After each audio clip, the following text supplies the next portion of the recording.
with HTML5. So watch what I'm going to do. I said this was a touch laptop. So I'm going to swoop in from the side. And now, through the magic of swooping, swiping actually is the correct term, but because I do this, I have a tendency to call it swoop. So I now have Cut the Rope running in the Metro style, i.e. in Win8, side by side with the Cut the Rope running in IE9 on Windows 7. So it makes it actually very, very easy for me to determine if they behave the same, if the browser, the browser versions make a difference. It's all on the same hardware, so quite convenient for me. So now I want to go to the start screen. See, I swiped in from the right because this is a touch screen. Same motion, by the way, I used on the touchpad when I swiped in on the touchpad. Go to the start screen.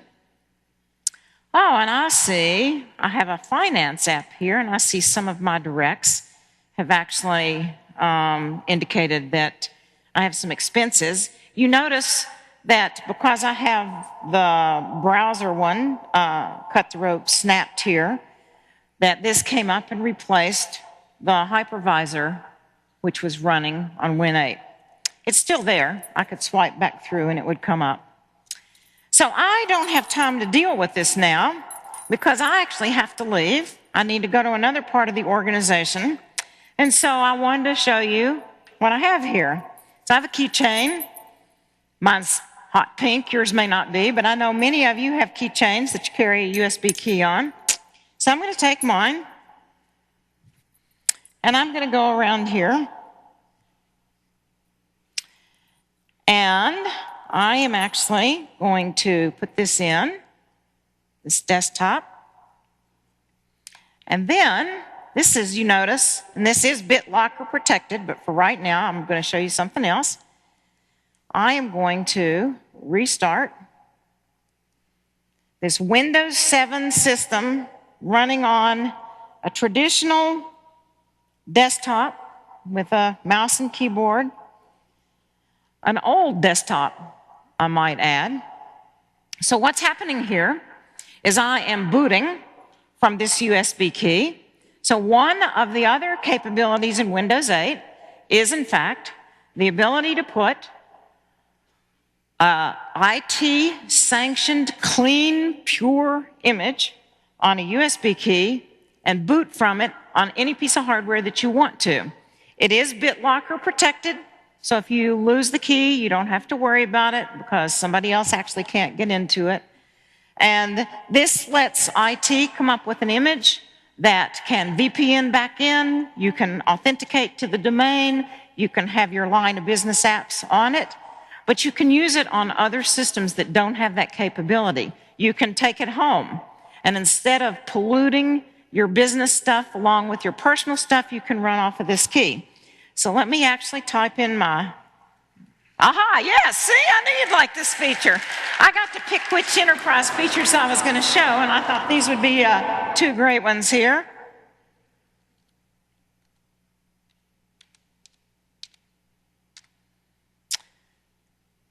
And so I typed in my BitLocker key, and now I'm actually going to the desktop as we complete the boot into Windows 8.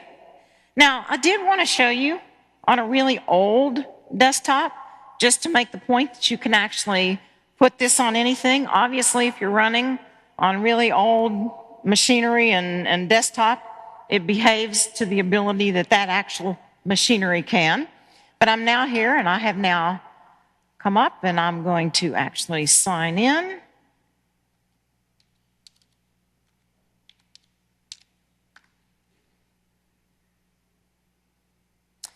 Now, you will notice that all of the start screens that I have showed you look the same. It's not because I spent tedious amounts of time arranging them all the same. It's because whatever account I log in under, because I've actually used two different ones while I've been here this morning, I actually associate my Microsoft ID with it, which roams my personalization settings. I find this convenient. I like color. I don't like ugly looking screens. I spend a lot of time looking at them, and so I want it to actually look just the way I want it to look. And so that's a nice feature that I like. So I'm going to actually open up that expense app. It was the same one that you actually saw on the laptop. And I'm going to bring it back up. And sure enough, you know, I can actually open one of these up and process the expense and go ahead and actually take care of business. And so what you've now seen is we have shown you several different kinds of line of business apps done on the Metro style platform for apps. We've also showed you several different interaction models. Antoine started pure touch. Then I showed you mouse keyboard with the touchpad. Then I showed you mouse keyboard with a touch screen, my form factor of choice.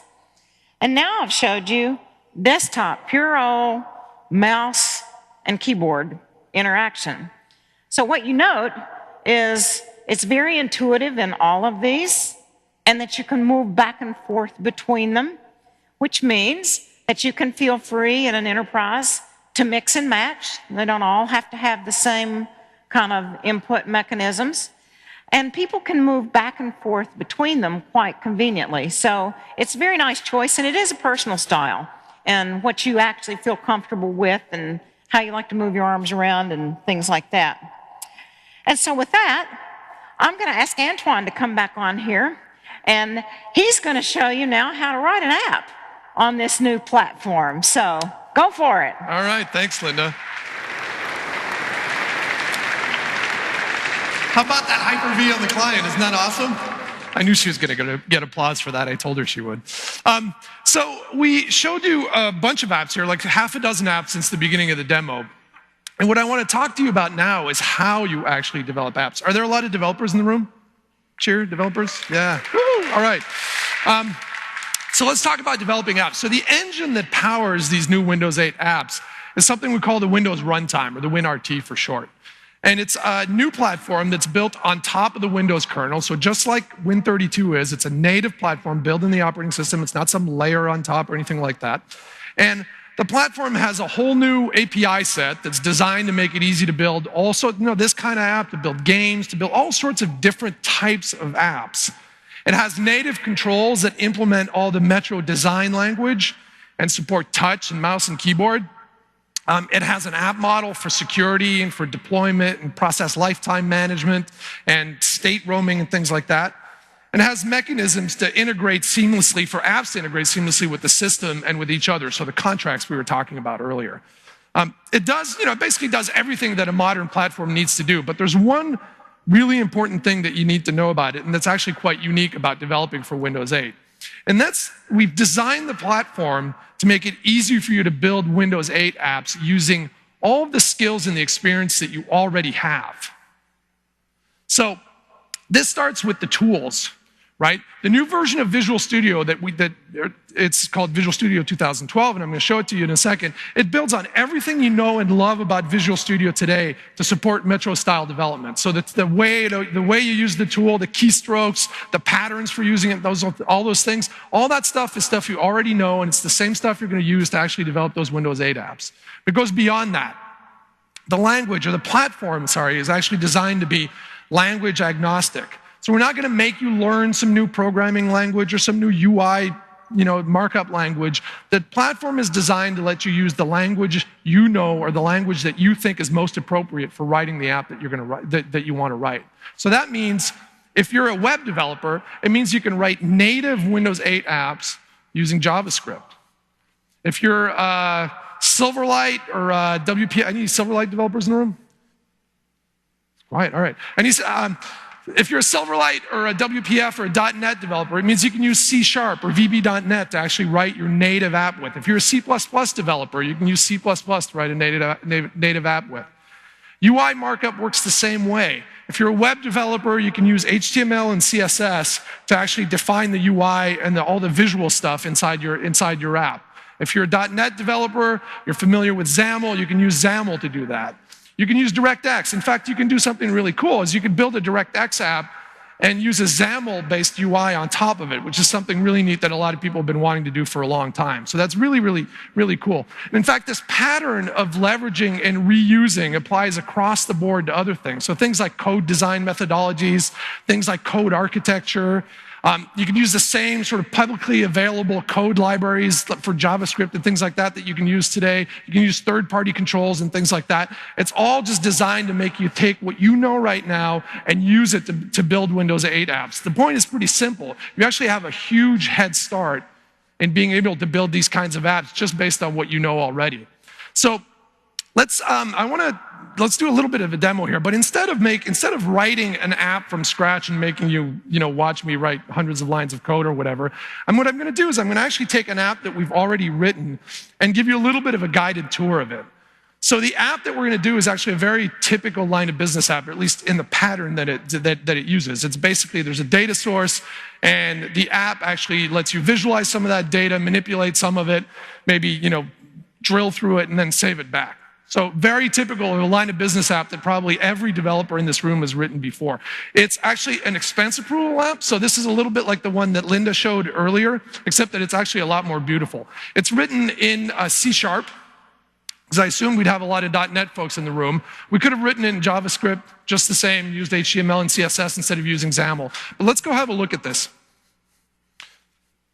So I am going to, oh look, updates to Visual Studio are available. I am going to just start. I've got Visual Studio running here. So let me give you a little bit of a tour of the solution here. If you look on the right, you see I actually have 4 projects in here. This one at the bottom is actually just a web service. So this is the web service that has my expense reports in it. This is the thing that would normally be running on, excuse me, that would normally be running on a server somewhere in your enterprise. I'm actually running it locally here just for the sake of this demo to make things easier. The next 2 projects up from it are actually just 2 data model projects, right? So if you're a developer, you actually probably recognize one of them, they're actually symmetrical. One of them is meant to run on the client, and the other one is meant to run on the server, and that's basically the proxy through which that data is going to travel.